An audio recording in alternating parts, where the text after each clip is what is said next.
And they go like, well, don't put him in a situation where he has to kill someone. I'm like, well, that's just like, you're protecting your God in a weird way, right? You're making your God irrelevant if he can't be in that situation. He has to now deal with that. Yeah. You know, if he does do that, what does that mean?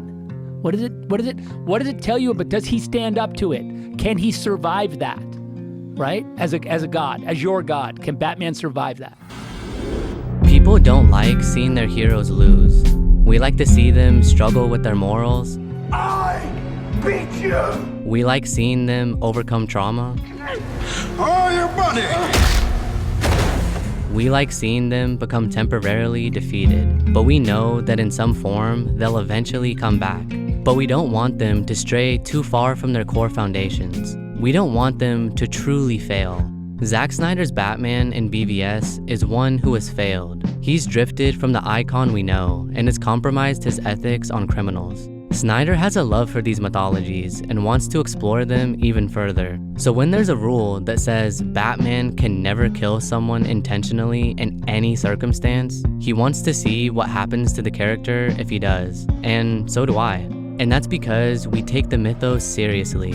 We view these characters as deities that really exist. So let's take off the training wheels and see what unfolds when they're free from restricted scenarios or within limited guidelines. I'm sure that anyone watching this video has probably seen HiTop Film's video, Batman Does Not Kill, where he constantly reiterates this idea. No. He lost Jason Todd in the comics. Did he kill the Joker for it? No. Did he want to? Yes, of course, but did he go through with it? No. Because he's Batman and Batman does not kill.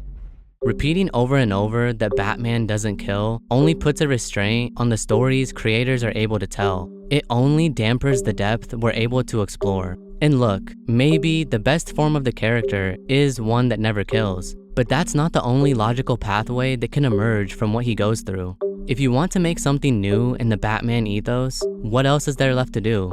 Sure, there's a lot of unused characters and interesting plot points that would be amazing to see on the big screen, but many of those core themes have already been explored in those formats. If we want to study the philosophy of Batman, his foundations need to be tested. So if there's this whole unexplored aspect of him failing his moral code and discovering how he lives with himself after breaking it, that shouldn't be off limits. This is different from a betrayal of character through a misunderstanding or by something generic and superficial like a race or gender swap. It's the same established character, but just exploring what would happen if they reacted differently to the battles that they go through. They are mythical gods among men. They can handle us scrutinizing their actions and asking what ifs. And frankly, if your icons can't handle that, then do they really deserve the pedestal you've put them on? But a lot of the fandom who have like gotten to the same place I have with the characters where they need to test them. And I feel like the characters, it's been my experience that the characters have not let us down. Like these myths have not let us down. You put them to the ragged edge into that scenario and they come out the other side and you're like, fuck yeah, there's a reason why Superman is Superman. You know what I mean? Yeah. There's like he can handle it. He can fucking take it.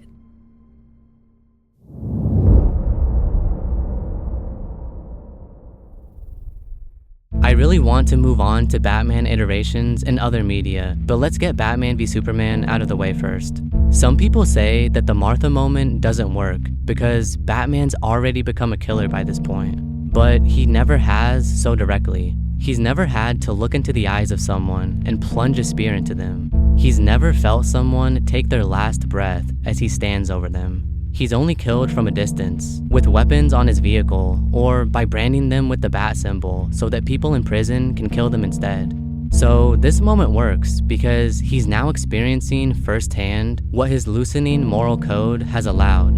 We have to see his ethics shifting beforehand so that this giant leap to murder doesn't just come out of nowhere. BvS is just exploring aspects of his no-kill rule that we don't get to see, where we can analyze how those behaviors would change the character and how those actions would linger over him. And it's true that he does kill again soon after this moment when he's trying to save Martha. But this is also him living a fantasy of trying to save his own mother. He made a promise that he will do anything to keep. So addressing the brutality on display here, I guess maybe he somehow could have spared the men that were firing Gatling guns at him. But every moment he wastes is a moment that Martha could die. All they need is a confirmation from Luther to kill her. So does he really have time to stealthily sneak behind every goon and silently incapacitate them? It seems once people don't like something, confirmation bias will make them whine about everything. What about here? That grenade would kill 2 people. Yeah, the grenade that the guy already pulled the pin on. Well, what about here? He probably gave that guy a skull fracture, and he could be dead. Yeah, he's fighting off several goons with guns and knives. Unforeseen injuries will happen. The most beloved adaptations of this character have caused similar injuries by consequences of their actions. Like here in Batman Begins, where in refusing to kill the one criminal, he sets the entire compound on fire and likely kills way more people. Or through the act of omission later on when he chooses to not help Ra's al Ghul. But I don't have to save you. Well, what about the last guy? He might have broken his neck. Okay, that's just vague, ambiguous nitpicking. Let's finally move on from this and go to other iterations of Batman. And I'll address the I believe you moment later. But for now, let's examine instances of Batman standing by his morals despite near impossible odds. Like in The Dark Knight, Batman refuses to kill the Joker despite the chaos he's caused. Or in the Arkham series, there are many instances where Batman refuses to kill criminals.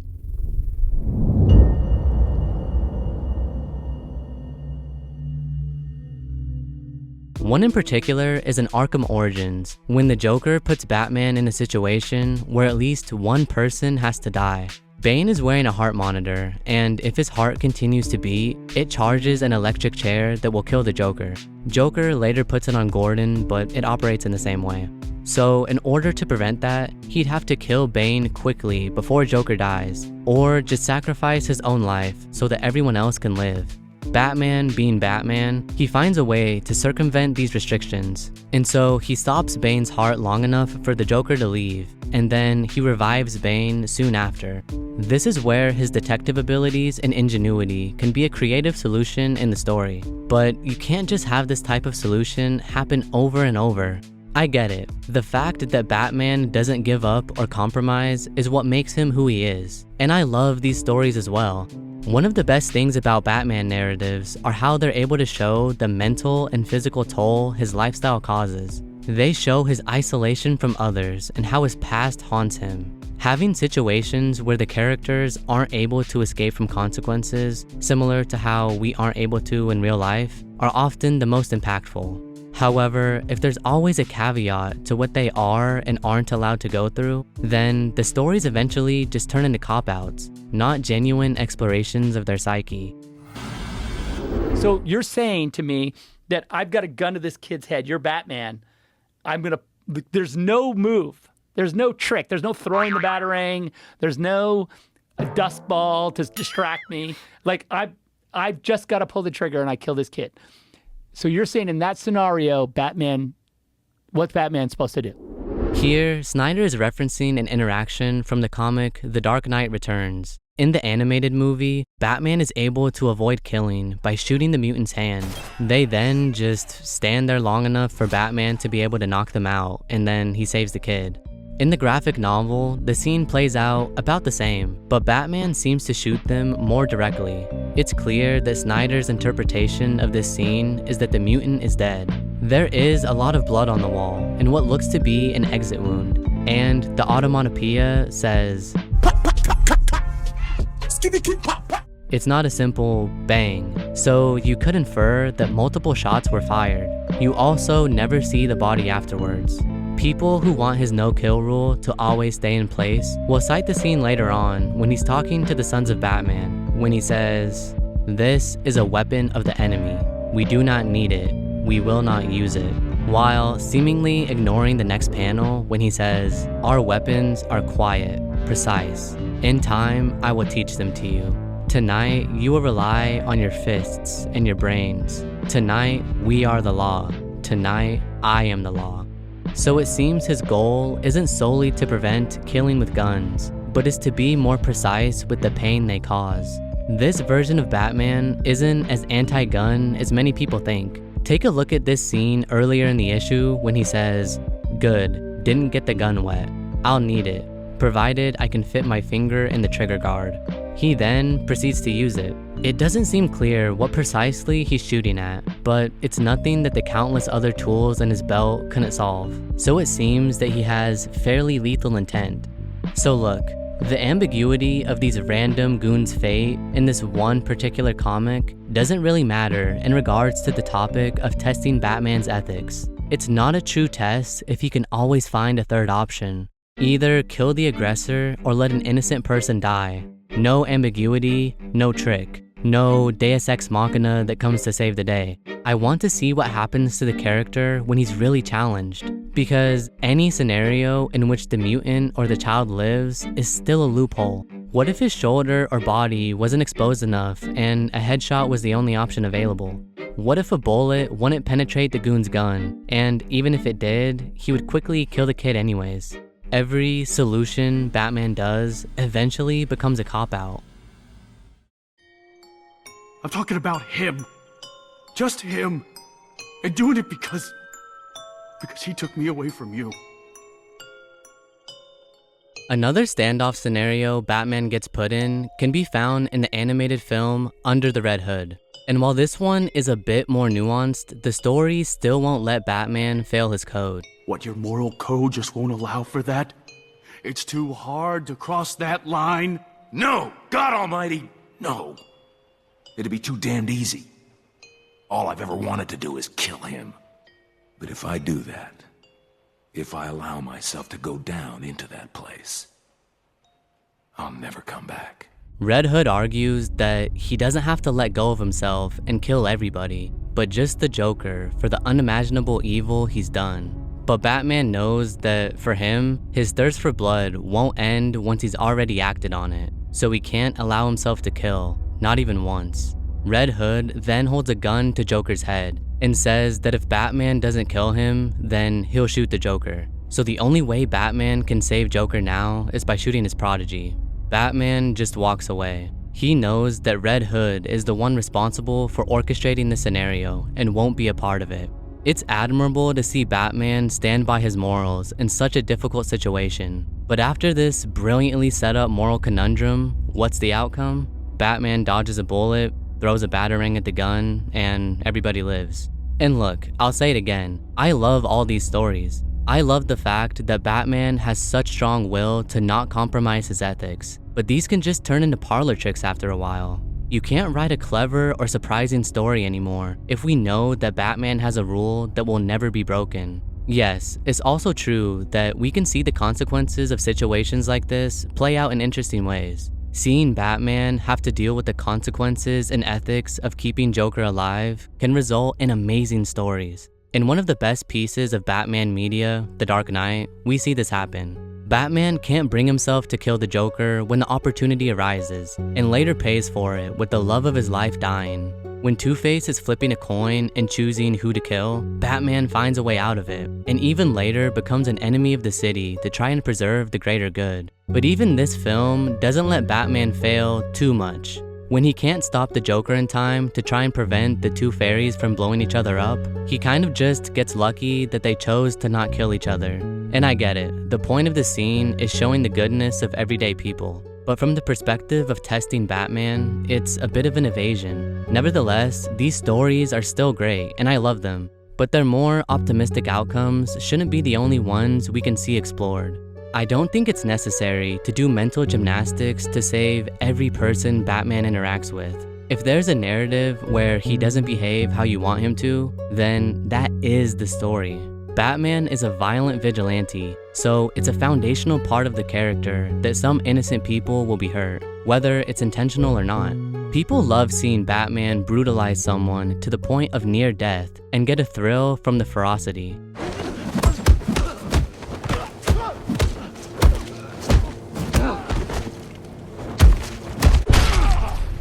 You don't get it, son. This isn't a mud hole.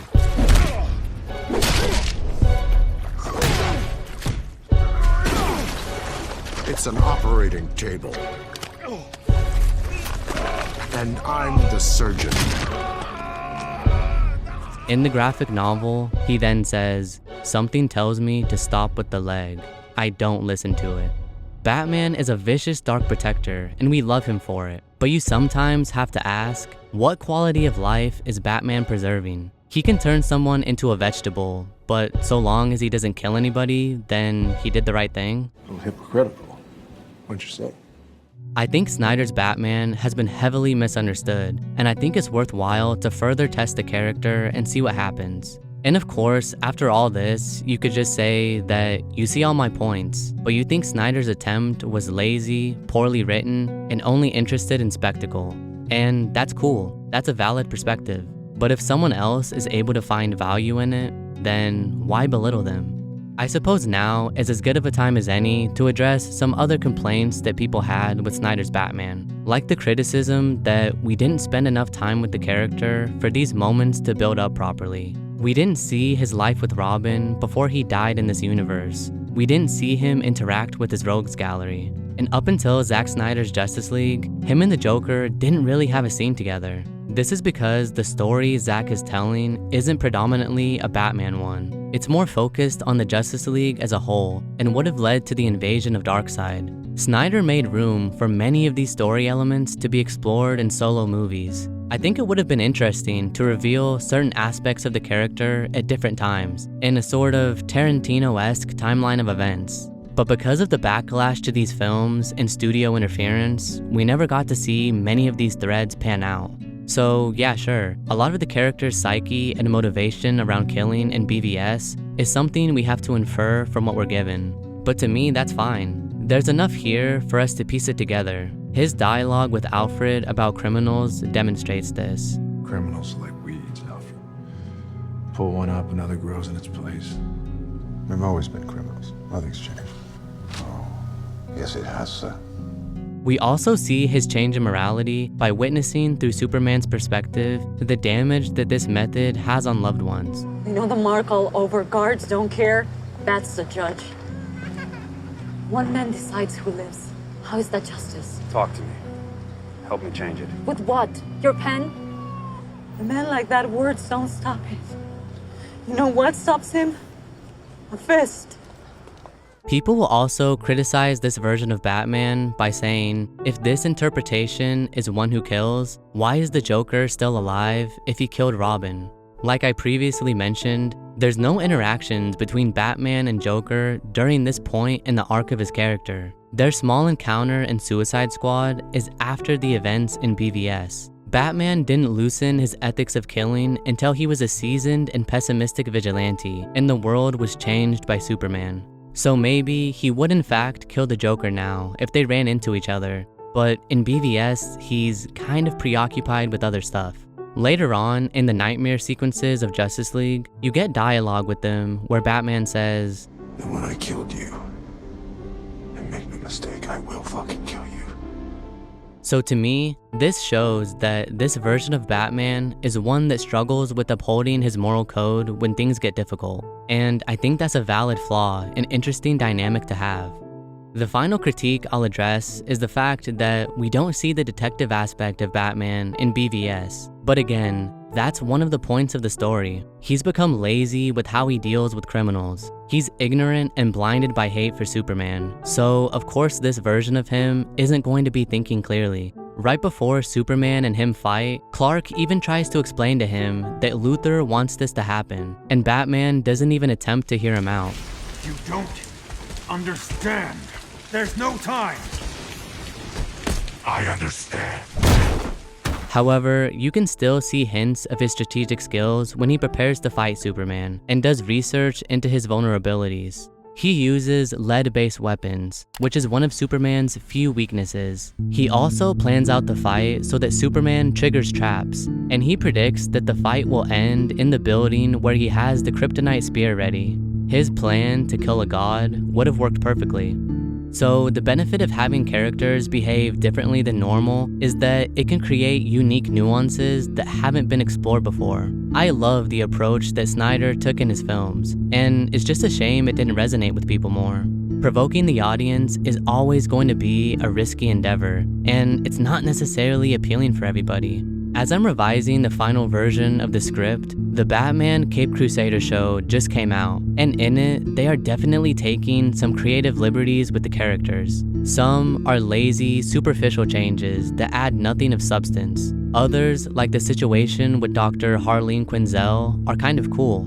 Seeing her romantic relationships play out while she's still a doctor, and the potential betrayals of trust that can result from that, is a clever idea. I also really love her motivations for hurting people. She tries her best to help people through therapy, but some people just don't want to change. They cling to their old, destructive, greedy ways. So she deals with this by taking them captive, donating all their money, and subjecting them to torture and imprisonment.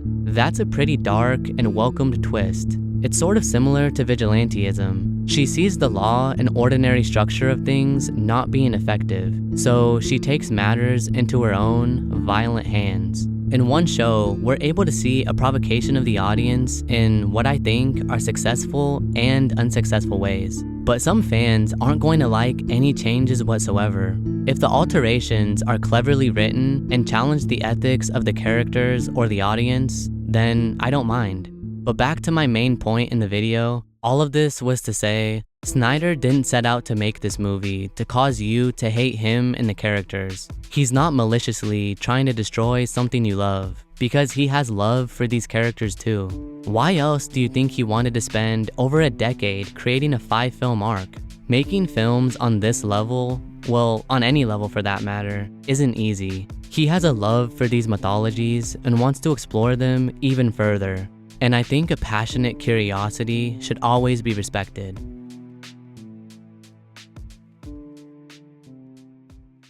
Thanks for watching until the end. If you want to support the channel even further, consider joining my Patreon. You can participate in monthly Q&As and get insight into what I'm working on next. And a huge thanks to those of you who are already over there. Thanks for watching my videos.